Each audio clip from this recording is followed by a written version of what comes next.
Hey all, welcome back to my channel Life with Ziha. So இன்றைக்கி வந்து பக்ரீத் ஸ்பெஷலாக வந்து தால்ச்சாவும் நெய் சோறும் ஆக்கலாம்னு சொல்லிட்டு ஒரு பிளானு. அதுக்காக தான் வந்துட்டு துவரம் பருப்பை வந்துட்டு குக்கரில் போட்டாச்சு. அண்ட் வந்துட்டு கொழுப்பு கொஞ்சமாக வந்து கொழுப்பு சேர்த்தா தான் தால்ச்சாக்கு வந்துட்டு ரொம்ப நல்லாயிருக்கும். ஸோ கொழுப்பு அப்புறமா அதில் வந்துட்டு மஞ்சத்தூள் இஞ்சி பூண்டு போட்டுட்டு ஒரு 4-5 விசில் வேக வச்சு எடுத்துக்கலாம். மீன்கள் வந்து நம்ம நெய் சோறுக்கு ரெடி பண்ணிக்கலாம். ஒரு கடாயில் வந்து ஆயில், அப்புறமா வந்துட்டு நெய்யெல்லாம் ஊற்றிட்டு கொஞ்சம் ஹீட் ஆனதுக்கப்புறம் ஒரு 2-3 துண்டு பட்டை, ஒரு 3 ஏலக்காய், 3 கிராம்பு இதெல்லாம் ஆட் பண்ணிக்கலாம். அண்ட் தென் வந்துட்டு ஆனியன் ஆட் பண்ணிக்கலாம். ஒரு 3-4 ஆனியன், ஆக்சுவலி 3 ஆனியன் பெருசாக இருந்தால் ஆட் பண்ணிக்கோங்க, கரெக்டாக இருக்கும். ஆட் பண்ணிவிட்டு நல்லா ப்ரௌன் ஆனதுக்கப்புறமா இதில் வந்து ஜிஞ்சர் கார்லிக் பேஸ்ட் ஆட் பண்ணிக்கலாம். ஒரு 2 ஸ்பூன் அளவு வந்து ஜிஞ்சர் கார்லிக் பேஸ்ட் ஆட் பண்ணி நல்லா அது ரா ஸ்மெல் போகிற வரைக்கும் சாட்டே பண்ணி எடுத்துக்கலாம். அப்புறமா வந்துட்டு கொஞ்சமாக இதில் கொத்தமல்லிலாம் ஆட் பண்ணிக்கலாம். கொஞ்சமாக கொத்தமல்லி, புதினாலாம் ஆட் பண்ணிக்கலாம்.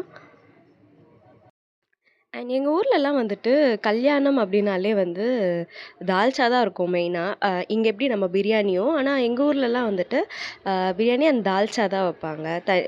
கறி, கூட்டு அந்த மாதிரி இருக்கும். அங்கே வந்து கல்யாணமே வந்து டிஃப்ரெண்ட்டாக நடக்கும்.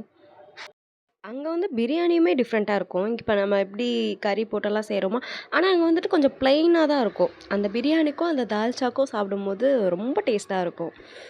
இதில் வந்து கொஞ்சமாக நம்ம கர்ட் ஆட் பண்ணிக்கலாம். அதுக்கப்புறம் வந்துட்டு தண்ணி வந்து மெஷர் பண்ணி வச்சுருக்கேன், அதையுமே ஆட் பண்ணிக்கலாம். இன்றைக்கி வந்துட்டு பச்சரிசி தான் எடுத்திருக்காங்க. எங்கள் வீட்டில் வந்து யூஸ்வலி பச்சரிசியில் தான் வந்துட்டு நெய் சோறு செய்வாங்க. ஆனால் ஜீரக சம்பாவில் செஞ்சால் டேஸ்ட் இன்னும் நல்லாயிருக்கும். ஸோ ஒரு 3 கப் பச்சரிசிக்கு 6 கப் அளவு தண்ணி எடுத்திருக்கோம்.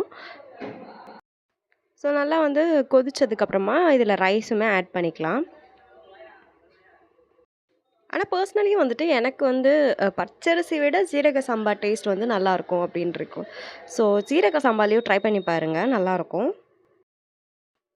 அண்ட் ரைஸ் ஆட் பண்ணிவிட்டு சால்ட் ஆட் பண்ணிக்கோங்க. இதில் தேவையான அளவு சால்ட் ஆட் பண்ணிவிட்டு இதை வந்துட்டு ஒரு 10 மினிட்ஸ்க்கு குக் பண்ணிவிட்டு ஒரு 15 மினிட்ஸ் தம் போட்டுடலாம்.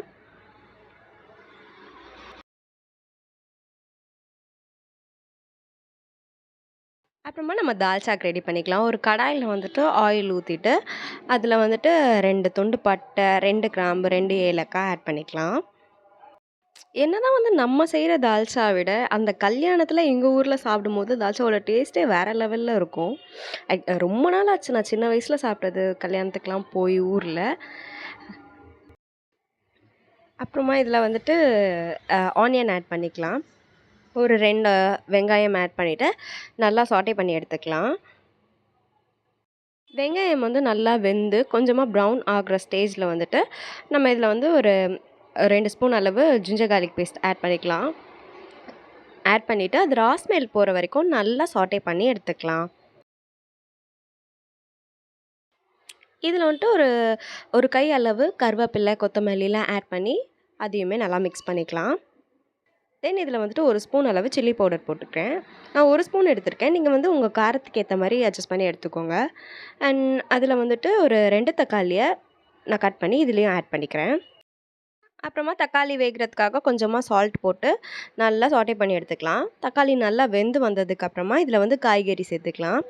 இதில் வந்து நான் கத்திரிக்காய், அப்புறமா பொட்டேட்டோ எடுத்திருக்கேன், அப்புறமா வந்து வாழைக்காய் எடுத்திருக்கேன்.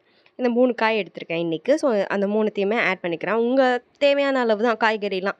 உங்களுக்கு நிறையா வேணும்னா கொஞ்சம் எக்ஸ்ட்ராவாக போட்டுக்கோங்க. இல்லை காய்கறி கொஞ்சமாக போதும் அப்படின்னா அதுக்கேற்ற மாதிரி போட்டுக்கோங்க.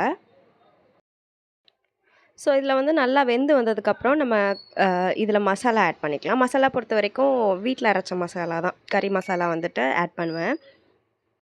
இதில் வந்து சால்ட்டுமே ஆட் பண்ணிக்கோங்க. சால்ட் ஆட் பண்ணி நல்லா வேக வச்சு எடுத்துக்கோங்க. ஸோ காயெல்லாம் வந்துட்டு ஒரு 80% குக் ஆனதுக்கப்புறமா இதில் மசாலா ஆட் பண்ணிக்கலாம். மசாலா வந்து நான் வந்து தண்ணியில் கலக்கி எடுத்து வச்சுருக்கேன். ஸோ அதையுமே ஆட் பண்ணிக்கிறேன்.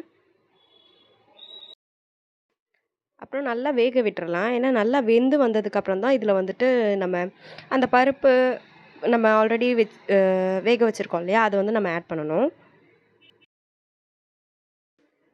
ஸோ காய்கறியெல்லாம் நல்லா வெந்து வந்துருச்சு. இந்த டைமில் நம்ம ஆட் பண்ணிக்கலாம். பருப்பு, அந்த கறி, கொழுப்பு எல்லாமே நல்லா வேக வச்சு எடுத்தாச்சு. அதில வந்து புளி கரைச்சு எடுத்துக்கலாம். அதில புளி கரைச்சு ஊத்திட்டு, அண்ட் தென் அத வந்து இதில மிக்ஸ் பண்ணி எடுத்தா அவ்ளோதான். ஒரு 10 மினிட்ஸ் குக் பண்ணி எடுத்தீங்கன்னா, தால்ச்சா ரெடி ஆயிரும். தேங்க் யூ ஃபார் வாட்சிங்.